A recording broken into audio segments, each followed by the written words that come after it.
আজকে ছিল 31st। তো 31st নাইটে আমি বেরিয়ে পড়েছি অফিস থেকে মোটামুটি 10:30 বাজে। এখন হাজবেন্ডের সাথে যাচ্ছি। আজকে আমাদের পিকনিক আছে, কিন্তু পিকনিকের কি অবস্থা আছে তা আমি ঠিক জানি না। এখন বাড়ি যাচ্ছি।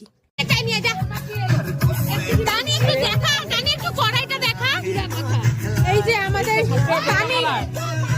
কড়াই নিয়ে আসছে, এইটা ওদের বাড়ির সব থেকে বড় কড়াই, আর এইটা হলো আমাদের মাংস।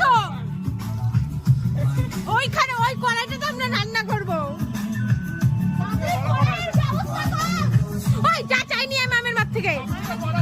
12টাও বেজে গেছে, কিন্তু আমাদের রান্না কিন্তু এখনো বসেনি। আমরা এখনো সবজি কাটাতে মত্ত হয়ে আছি। তার মাঝখানে দেখলাম যে সবাই বোম ফাটাচ্ছে, আর আমার বাবাও বেরিয়ে পড়লো কতগুলো চকলেট বোম নিয়ে, আর তার সাথে এই যে কতগুলো বোম নিয়ে আসছে, এদিকেও বোম ফাটছিল। আর ভাই একটুখানি প্রোগ্রামের ব্যবস্থা করছিল গানের। এই যে বাজার করা নিয়ে একটু ঝগড়া লেগে গেছিলো। এই যে মানি গেছিল আজকে বাজার করতে, তো মানি ফার্স্ট টাইম বাজারে গেছে পিকনিকের বাজার করতে, তো ওটা নিয়ে ওকে বলা হচ্ছিল, তাই ও বলছে নেক্সট টাইম তানিকে পাঠানো হবে।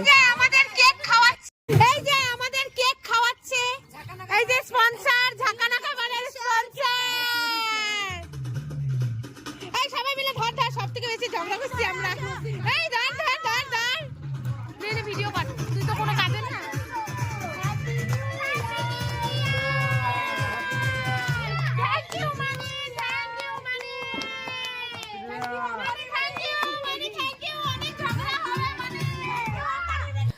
আমার সাথে মানির সব সময় বেশি ঝগড়া লাগে, প্রচুর মিল, কিন্তু ঝগড়াও প্রচুর লাগে।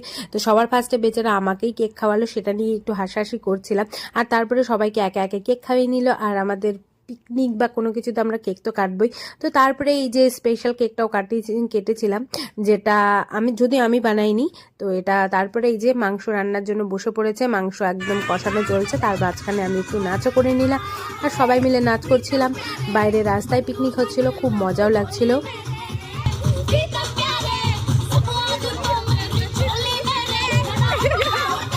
মাংস তো মোটামুটি রেডি হয়েই গেছে, আর মানি বেচারা হাতটা পুরোই ব্যথা হয়ে গেছিলো। তার মাঝখানে আমরা দুজন তো নেচেই নিচ্ছি। মানি রান্না হওয়ার পরে মানিও একটু নেচে নিল, আর আমাকে বসিয়ে দিল ফ্রাইড রাইস বানানোর দায়িত্ব। যেহেতু আমার মাথায় ছিল ফ্রাইড রাইস বানানোর দায়িত্ব, আর মানির দায়িত্বে ছিল চিকেন বানানোর দায়িত্ব। তো প্রথমে ভাতগুলোকে সুন্দর করে ঝরঝরা করে নামিয়ে নেবার পরে এই যে সবজিগুলোকে ভেজে ফ্রাইড রাইস বানানোর জন্য ভাতগুলো দিয়ে দিয়েছিলাম। তারপরেই বসে পড়লাম সবাই মিলে একটুখানি খাওয়া দাওয়া করতে। পিকনিকে আমাদের এতই লেট হয়ে গেছে যে খাওয়া দাওয়া না করে থাকতেই পারছিলাম না। তারপরে সবাই মিলে পরিবেশন করে দিলাম সবাইকে। সুন্দর করে খাওয়া দাওয়া কমপ্লিট করে একটু নাচানাচি করে নিলাম, আর তার সাথে সাথে আগুনও তাপিয়ে নিলাম। আগুন তাপাতে তাপাতে দেখতে পেলাম যে এখানে মার রাখা মারগুলো তানিকে বলছিলাম তুই একটু মার খেয়ে নে, তাহলে